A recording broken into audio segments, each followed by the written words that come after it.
বলক আজি local chicken বনাওঁ জুইত বনাইছোঁ আকৌ দেই কাৰণ জুইত বনোৱা সোৱাদটোৱে যিহেতু বেলেগ এইফালে মই কেৰাহীখনত তেল গৰম হ'বলৈ দি কাটি থোৱা দুটা আলু দি ধুনীয়াকৈ হালধি দি পিনি অকণমান ৰঙচুৱাকৈ ভাজি ল'লোঁ তাৰপিছত একেখন কেৰাহীতে মই অলপমান চেনি দি অকণমান গলিবলৈ দি তাতে দুটা তেজপাত আৰু দুটা কাটি থোৱা পিঁয়াজ দি অলপমান ভাজি ল'লোঁ বেছি দেৰিও নাই ভজা অলপমানহে ভাজিছোঁ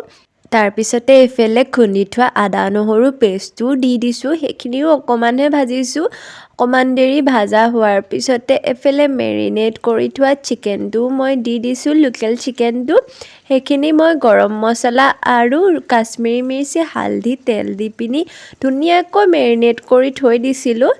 তাৰপিছতে এইখিনি ধুনীয়াকৈ এতিয়া ভাজি ল'ম অকণমান ৰঙচুৱা হোৱালৈকে এয়া দেখিছেনে অলপ ৰঙচুৱা হৈ গ'ল আৰু আজি মই ঘৰতে এটা মছলা বনায়ো দি দিছোঁ যিটো মই শ্বৰ্ট ভিডিঅ'ত দিছোঁ কি ব্যৱহাৰ কৰিছোঁ এইফালে মই এতিয়া সেই মছলাখিনি আৰু মেগী মছলা কাশ্মীৰী মিৰ্চি আৰু গৰম মছলা অকণমান আৰু নিমখখিনি দি আকৌ ধুনীয়াকৈ লৰাই লৈছোঁ আৰু অকণমান ভাজা হোৱাৰ পিছতে এইফালে বিলাহী এটা দি দিছোঁ বিলাহীটো দিয়াৰ পিছতো ধুনীয়াকৈ ভাজি লৈছোঁ যেতিয়ালৈকে বিলাহীটো গলি নাযায় তেতিয়ালৈকে ভাজি থাকিব লাগিব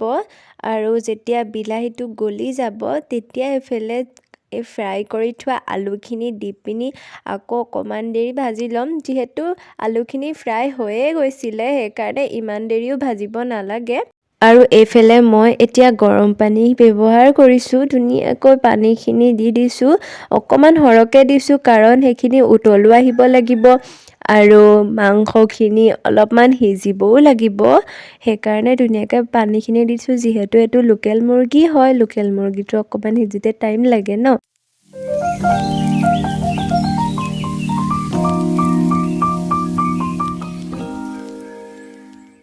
এতিয়া মই মাংসখিনি অকণমান আৰু লৰাই দিছোঁ লৰাই পিনি চাইছোঁ যে আলু সিজিছেনে নাই সিজা আলু বাৰু সিজিলে মাংসখিনি হৈয়ে গ'ল এতিয়া এইফালে মই কাঁহীও ৰেডি কৰি দিলোঁ চাওকচোন কালাৰটো কিমান ধুনীয়া লাগিছে ন আৰু খাবলৈও যে বহুত ধুনীয়া লাগিছিলে বিশেষকৈ জুইত বনোৱা হৈছে আৰু ঘৰত বনায়ো মছলাটো দিয়া হৈছে সেইকাৰণে তো আজি ভিডিঅ'টো ইমানেই বাই বাই